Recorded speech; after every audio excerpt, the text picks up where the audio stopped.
Nah, ibaratnya matematika itu ya, kalau kita ibaratkan matematika itu adalah seperti pohon besar. Ya, jadi kita sebut sebagai pohon besar matematika. Jadi matematika itu suatu pohon besar yang mana dia ada akar, ada batangnya, ada cabangnya, ada rantingnya, ada daunnya, bahkan ada buahnya. Kalau saya menyebut buah dari matematika itu adalah apa? Adalah teknologi. Jadi kalau teman-teman apa namanya hanya mengambil teknologinya tapi membenci matematika, Anda lupa itu kacang lupa kulitnya. Gitu. Ya, mau menikmati buahnya tapi nggak mau mengakui keberadaan pohonnya. Gitu. Karena salah satu buah dari matematika adalah teknologi.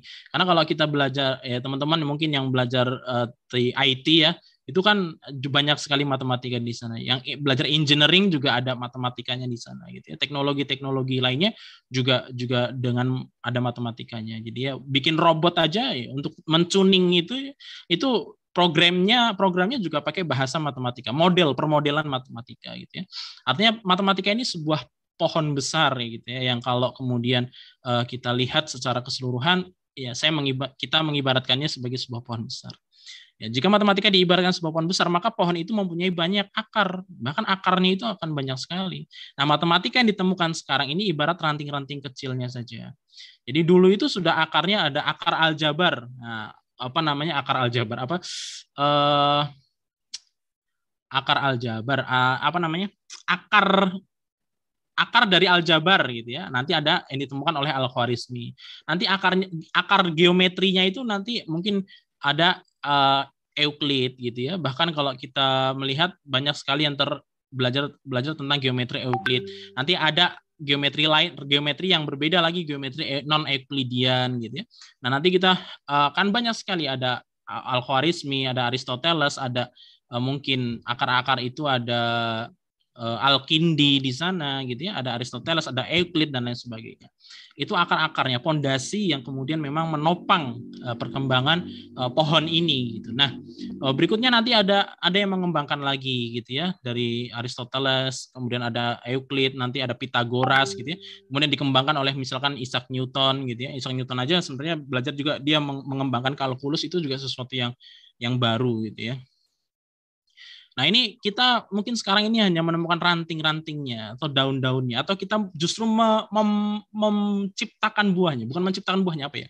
Memunculkan buahnya. Memunculkan buahnya itu sangat susah juga loh. Ya, apa itu teknologi itu tadi? Kalau teman-teman ya ala Facebook cuman gitu doang ya ternyata gitu. Cuman gitu doang katanya. Nah, itu juga bikin kayak gitu itu agak sulit loh itu. Sehingga kadang-kadang ya memang kita bisa membuat buahnya itu juga sudah sangat luar biasa gitu ya.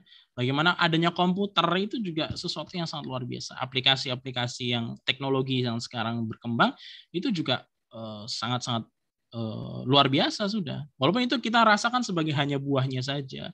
Itu adalah pengembangan daripada karena akar yang memang kuat yang sudah ada sebelum-sebelumnya.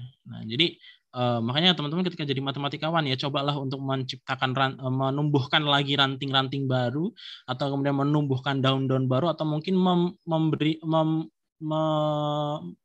memproses buahnya untuk kemudian bisa tidak hanya bisa dipandang tapi juga bisa dirasakan manfaat dari pohon ini gitu ya. Nah, ini yang terjadi. Nah, jadi kalau kita bicara penemuan matematika ya yang menemukan matematika itu Aristoteles, nggak bisa gitu-gitu juga gitu ya. Nanti makanya kita akan di sejarah matematik itu akan panjang sekali.